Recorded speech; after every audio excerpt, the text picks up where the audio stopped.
Good evening, everybody. Welcome back to another episode of Red Barn Adventures. It's been a while since we've made a video. The last video was a couple weeks ago, and we started working on our pig pen, and chickens are out.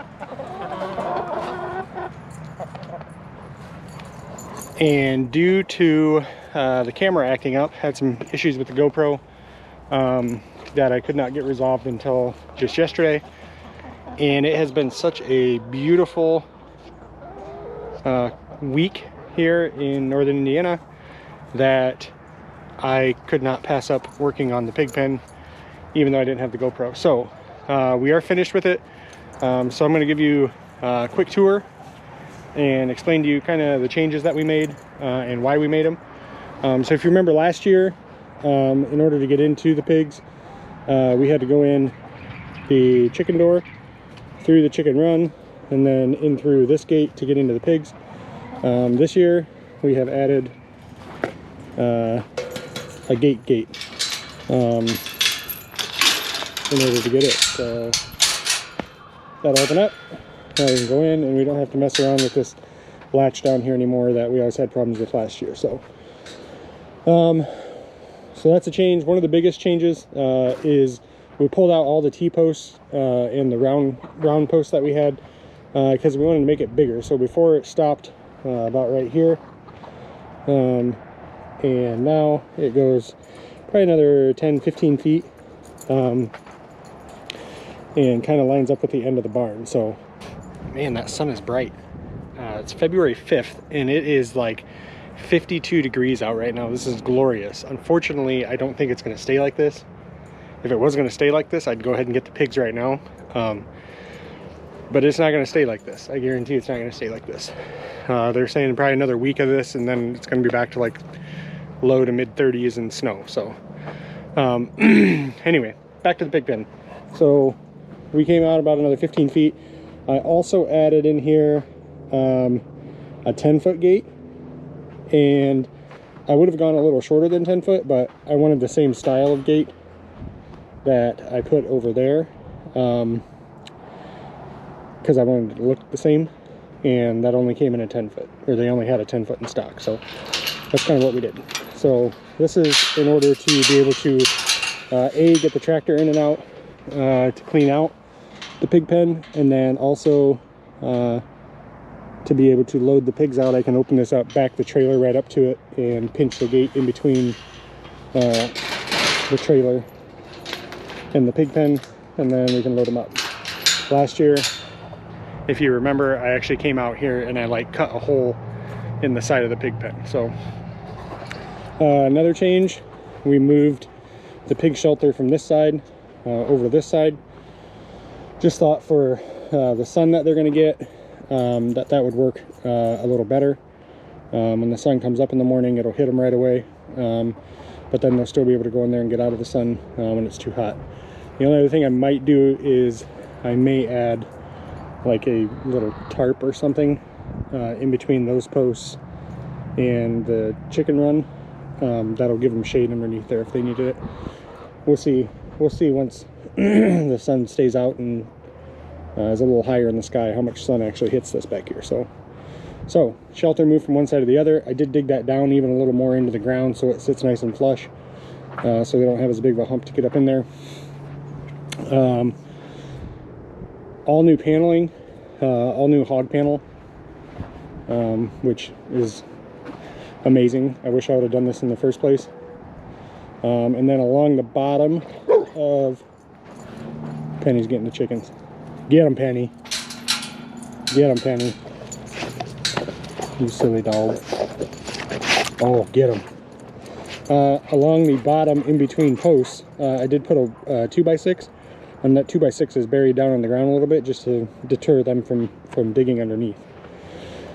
As well as on the gates,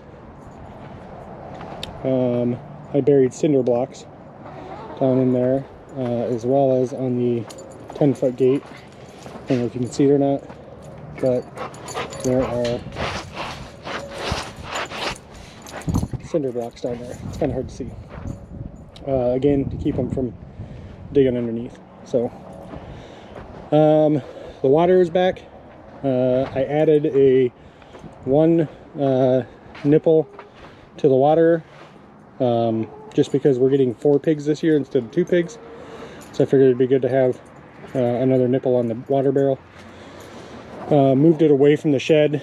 Last year we had problems getting the lid off and on just because the shed was in the way, so I moved it away from the shed, and now you can come over here and pretty easily get the lid off and put it back on. Pig feeder's back. I'm not really going to do anything different with that unless I see that 4 pigs are having a hard time eating out of it. Then I may build another one and put it right beside it.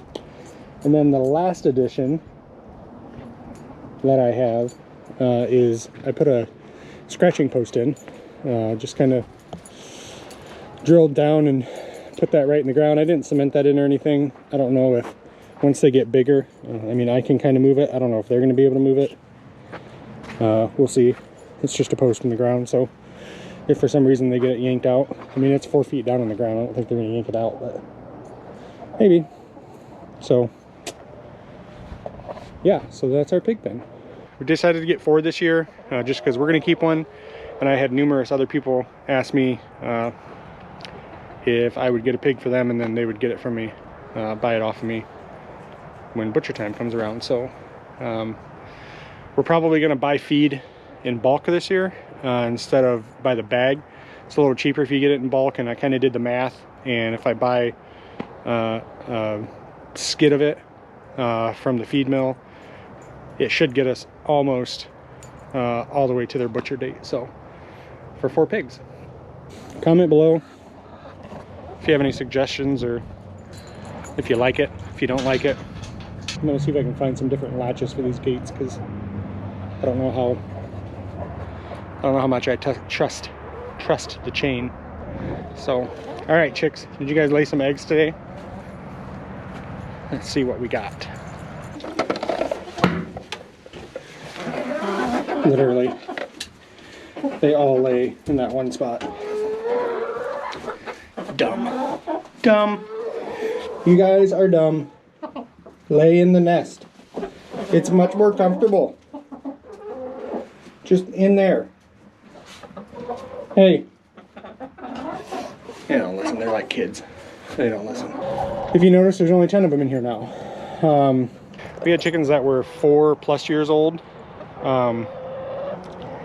And they weren't laying anymore. And I think they were stressing out our younger chickens, which we had 10 of. So we had 12 4-year-olds and 10 that were a year and a half or under. And we're like, man, they should be laying. Why aren't they laying? And so we ended up getting rid of the 12 old hens just because obviously they weren't laying. They're really no good to us. So we ended up getting rid of those, and as soon as we got rid of them, like the next day, I had like 4 eggs, and then I had 6 eggs, and then I had 7 eggs, and then I had 10 eggs. And now consistently we're getting 9-10 eggs a day. So yeah, it's been good. It's been good. So if you're out there and you have chickens and you're having a hard time getting them to lay, couple things. How old are they? Number 1, do you have older ones mixed in with younger ones? Number 2, number 3, are they getting enough daylight? Especially in the wintertime, you want to make sure that they have at least 15 hours of daylight. I have a light, just a regular LED light bulb in the chicken coop that is on a timer that I can turn on and off either from my phone, or it turns on and off with the timer, and it gives them 15 hours of daylight. So consistently throughout the winter, we're getting 9-10 eggs. It's really nice. There you go.